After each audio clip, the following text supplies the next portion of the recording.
Welcome to Royal News Updates. Hello, royal folks. It's good to see you all here again.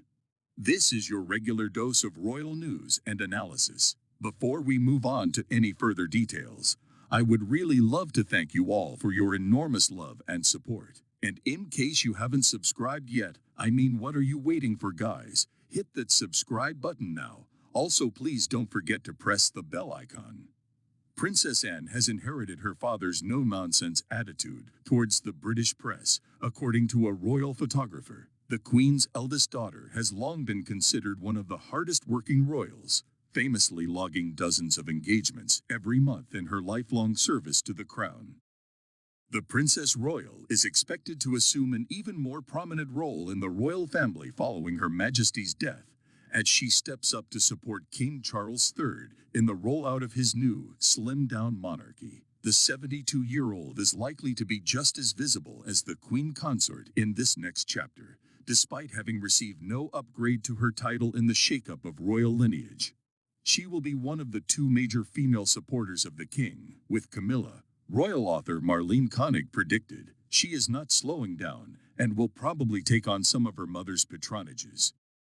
The only daughter of Queen Elizabeth II and Prince Philip often attends royal visits that are never announced in advance, as she prefers them to be kept under the radar. Speaking on the latest episode of Palace Confidential, the Daily Mail's royal editor Rebecca English addresses why there is far less coverage of Princess Anne than any other member of the British monarchy. Ms. English said, "Princess Anne doesn't actually want us to write about her. These trips are actually never announced in advance. We only ever find out about them when they happen."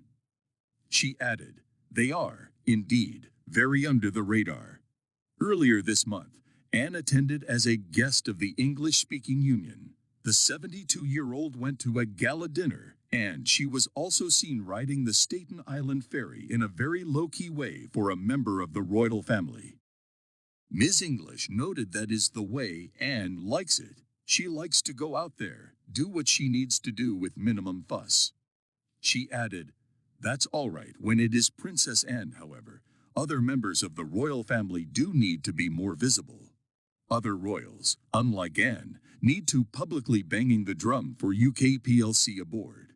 Princess Anne could be King's right-hand woman," says host.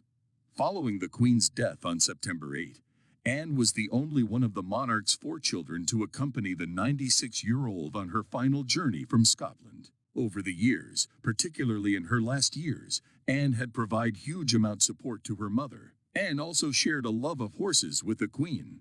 Whilst in New York City, earlier this month, Anne carried out 4 royal engagements. Her visit to the States was her second official public appearance since her beloved mother's death. Her first appearance was a visit to Portsmouth Naval Base, just a few days after the funeral service. Aside from keeping a low profile with visits, Anne chosen not to give her 2 children, Zara and Peter, any royal titles, meaning they are private citizens. Along with all members of the royal family, including Prince Harry and Meghan, Zara and Peter were in attendance for their late grandmother's funeral. So what do you think about this news, guys? Do you think Harry and Meghan should be afraid of Princess Anne, even more than King Charles?